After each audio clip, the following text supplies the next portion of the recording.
La CDPA a appris sur les médias que le gouvernement a défini ses critères de répartition du fonds d'appui aux collectivités territoriales, exercice 2021, FAC 2021.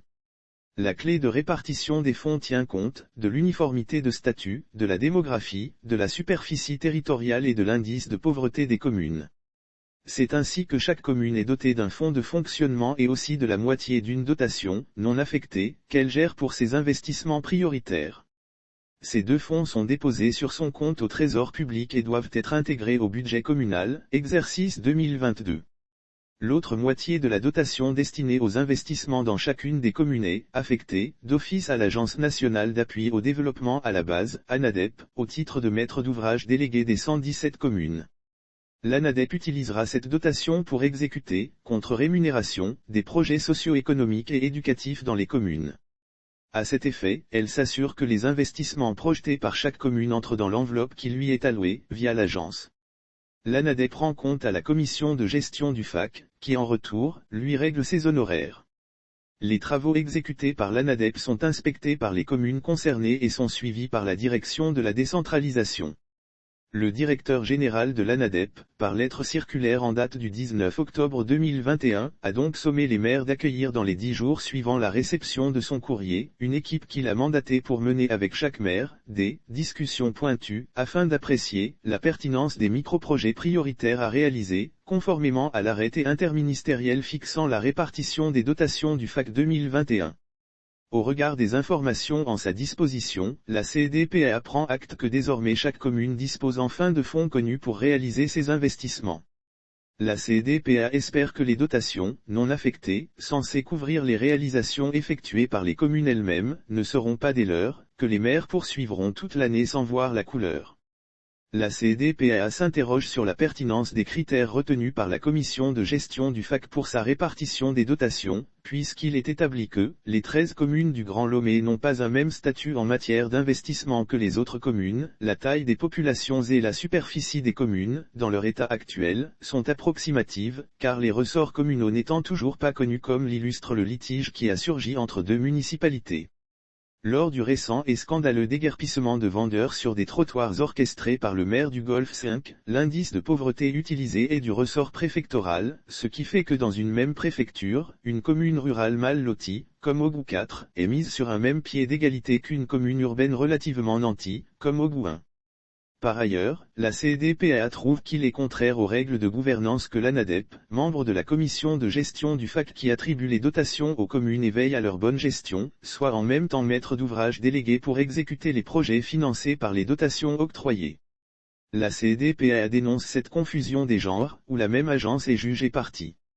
Cette situation est d'autant plus intolérable qu'il existe d'autres agences que chaque commune peut choisir à sa guise après les avoir mis en concurrence afin de baisser substantiellement les coûts de la maîtrise d'ouvrage déléguée dans l'intérêt des populations. Il s'agit de Citafrique, agence de développement urbain municipal, et de Agetur Togo, agence d'exécution des travaux urbains. La CDPA relève aussi dans le décret régissant le FAC, que la performance est un critère de répartition des fonds. La CDPA comprend qu'elle ne soit pas considérée dans le FAC 2021.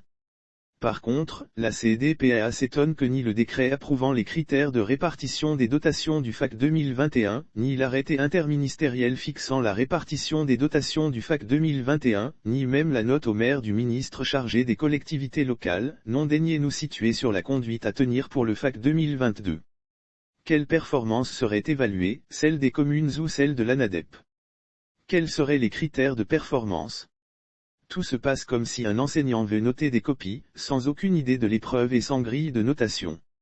La CDPA observe enfin que pour le FAC 2021, le maître d'ouvrage délégué est nommément désigné, ce qui n'est pas le cas pour le maître d'ouvrage. Aucune disposition n'indique qui joue ce rôle. Si c'est la commission de gestion du FAC, alors que les textes la consacrent. Les Togolais en tireraient la conclusion que la décentralisation au Togo ne favorise que des transferts de compétences de l'administration centrale vers des agences supports de propagande politique et budgétivore. Cependant, si ce sont les maires, les maîtres d'ouvrage, que les textes le précisent sans ambiguïté, y compris des dispositions de rétrocession de fonds et des procédures encadrant la délégation de maîtrise d'ouvrage. Il faut laisser la latitude aux maires pour choisir les prestataires les mieux disants et répondre juridiquement comme responsables de dysfonctionnements qui surviendraient dans l'exécution d'un marché. Pour la CDPA, cette question de délégation de maîtrise d'ouvrage mérite d'être clarifiée, afin qu'on évite, dans nos communes, la multiplication de maîtres d'ouvrage délégués imposés par des départements ministériels, dès qu'un financement pointe à l'horizon, comme cela pourrait être le cas avec le projet d'amélioration de la qualité et de l'équité de l'éducation de base, PACEB, financé par l'IDA à hauteur de 33 milliards FCFA et qui prévoit entre autres réalisations, des constructions de salles de classe dans des écoles primaires publiques. C'est le lieu de mettre en garde les élus locaux, toutes tendances confondues, qu'ils sont comptables devant leurs administrés et électeurs. Il est de leur intérêt de se mobiliser au sein de leur fêtière pour exiger des éclaircissements du gouvernement sur les dispositions prises pour l'exécution du FAC 2021. L'histoire ne leur pardonnerait pas d'avoir trahi leur mission. La CDPA invite aussi à plus de vigilance les représentants des communes au sein des instances de décision du gouvernement, ils doivent s'atteler sans complaisance militante à défendre les intérêts des populations. La fêtière des communes doit prendre ses responsabilités. La CDPA interpelle enfin le gouvernement en lui rappelant que les Togolais n'ont pas voté des maires pour seulement collecter des taxes, balayer des rues, gérer l'état civil, célébrer des mariages. Les Togolais ne veulent pas voir les maigres subsides que l'État accorde à leurs communes, gaspillés dans le paiement de services inutiles, dispendieux et non contrôlés. Les populations ont élu des conseillers municipaux surtout pour changer avec leur participation, le quotidien dans les localités, en créant les meilleures conditions pour accroître les richesses et les emplois locaux. Arrêtez de tout instrumentaliser, le quotidien des Togolais dépend d'une décentralisation réussie.